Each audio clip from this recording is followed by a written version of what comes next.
Welcome back, everyone. And in this video, we're kicking off our deeper dive into the 7 pillars of resilience, starting with number 1, realistic optimism.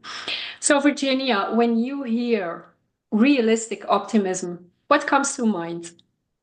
It seems almost contradictory at first. Most people who call themselves realists don't consider themselves optimists, too. But maybe it's about staying hopeful while keeping your feet on the ground. Believing things can get better, but not ignoring the challenges that you face. Well, that's a perfect description, I have to say. And realistic optimism is what helps us avoid unnecessary fears and self imposed obstacles. And it's about acknowledging that setbacks and challenges are present, but also that they can be overcome. And it reminds me of a phrase I love: setbacks are temporary, not permanent. You're so right. You're so right. It's a great reminder. And so it's not about being overly positive to the point of ignoring reality. And it's not toxic positivity. It's about saying, this is tough, but I can handle it. And I will figure out a way forward.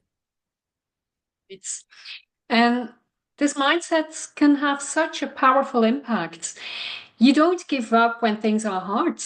You realistically assess a problem, and even if the solution is not yet clear, you believe in your capacity to handle it and to learn and to grow as a result. Yeah, I love that.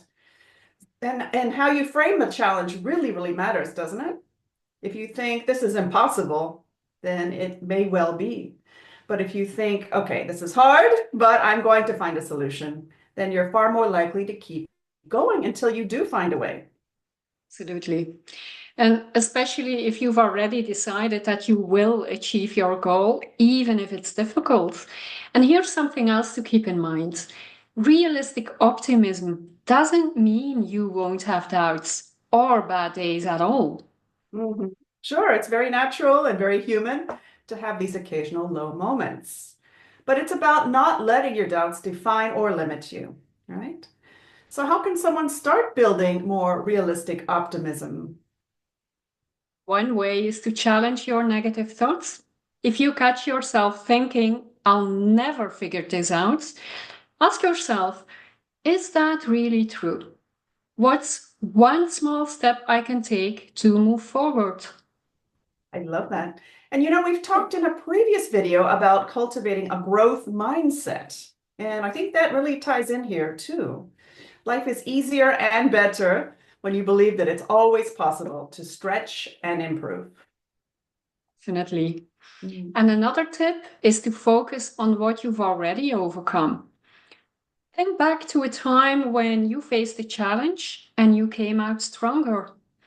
And that can give you the confidence to handle the next problem. Exactly.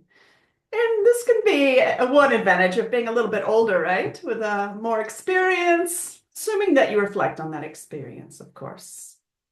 Of course. And the point is that building realistic optimism, it takes practice. But the more you do it, the more natural it becomes. Okay. Now over to you. What is one challenge you're facing right now? And how can you reframe it using realistic optimism? The next video will explore acceptance, the second key pillar of resilience. See you there. Bye. You there? Thanks. Bye-bye.